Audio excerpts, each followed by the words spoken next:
What would you do if a single act of kindness changed your life forever? On a biting winter evening in Chicago, 12-year-old Eli trudged through the slushy streets, his sneakers soaked and his thin jacket doing little to shield him from the wind. His stomach growled, a familiar ache that had become his constant companion since his mother passed 2 years ago. Orphaned and bouncing between foster homes, Eli had learned to survive on his own terms. His sharp eyes scanned the sidewalk for dropped coins or forgotten treasures. But today, his gaze landed on something else: a man struggling with an overflowing grocery bag outside a gleaming supermarket. The man was impeccably dressed, his tailored coat and polished shoes screaming wealth. His face, though, was etched with frustration as cans of soup and apples spilled onto the pavement. Eli hesitated. He'd been ignored or shooed away by people like this before. But something about the man's weary sigh, the way his shoulders slumped, tugged at Eli's heart. Without a word, he darted forward, kneeling to gather the scattered groceries. "Hey, kid, you don't have to," the man started, but Eli was already stacking cans into the bag with practiced efficiency. "It's okay," Eli said softly, his voice barely above a whisper. "I got it." The man, whose name was Victor Langston, watched in quiet surprise. He was a billionaire, a titan of tech who owned half the city's skyline. Yet here was this scrawny boy, no older than 12, helping him without expecting a dime. Victor's driver was late, his phone was dead, and the weight of a long day pressed on him. But this kid with dirt smudged on his cheek and a hole in his sleeve made him pause. When the last apple was back in the bag, Eli stood, brushing his hands on his jeans. "There you go, mister." He turned to leave, but Victor called out, "Wait, what's your name?" "Eli," he replied, shifting uncomfortably. He wasn't used to attention. Victor reached into his wallet, pulling out a crisp $100 bill. "For your trouble." Eli's eyes widened, but he shook his head. "I didn't do it for money." His voice was firm, though his hands trembled with cold. "Just glad to help." Victor stared, struck by the boy's quiet dignity. Something stirred in him, a memory long buried. He'd been a boy like this once, scraping by, before ambition and luck had catapulted him to wealth. He pressed the bill into Eli's hand anyway. "Take it. Buy yourself something warm." Eli nodded reluctantly, pocketing the money. As he walked away, Victor felt an inexplicable pull, like a thread tugging at his heart. He didn't know why, but he couldn't shake the feeling that this boy was more than a stranger. Days passed, and Eli's small act of kindness lingered in Victor's mind. He found himself driving past that same supermarket, half hoping to see the boy again. Meanwhile, Eli used the $100 to buy a coat from a thrift store and a hot meal, the first he'd had in weeks. He didn't know Victor's name or his wealth, only that the man's brief kindness had warmed him more than the food. One evening, as Eli sat on a park bench, nibbling a sandwich and watching pigeons fight over crumbs, a woman approached. She was in her 50s, with sharp eyes and a clipboard clutched tightly. "Eli Carter?" she asked. Eli froze, his survival instincts kicking in. "Who's asking?" "My name's Clara. I'm a social worker. Someone's been looking for you." Her tone was gentle but firm. "A man named Victor Langston. He says you helped him the other day." Eli's brow furrowed. "The grocery guy? Why's he looking for me?" Clara hesitated, her expression softening. "He thinks you might be someone important to him. He wants to meet you again."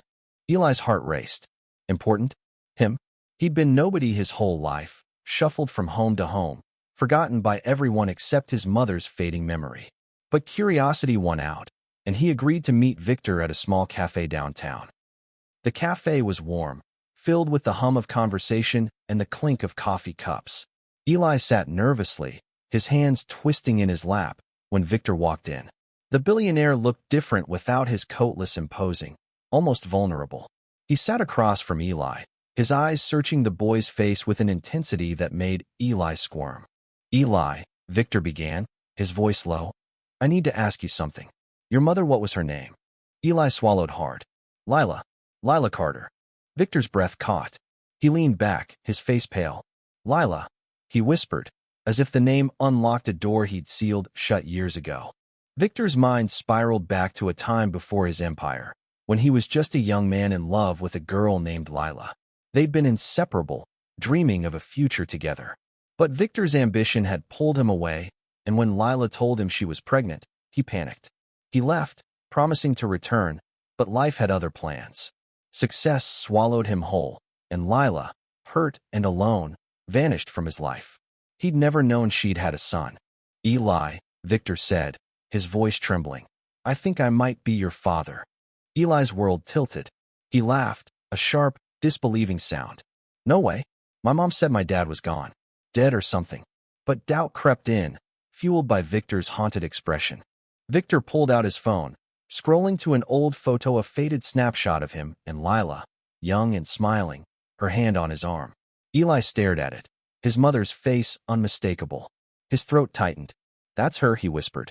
Before Eli could process this, the cafe door swung open, and Clara, the social worker, reappeared. She'd been listening from a distance, and now she stepped forward, her clipboard gone, her face softer than before.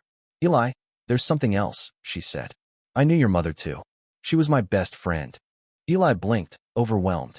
Clara explained how she'd promised Lila to watch over him from afar, ensuring he was safe in the foster system. When she saw Victor's name on a case file, she'd connected the dots.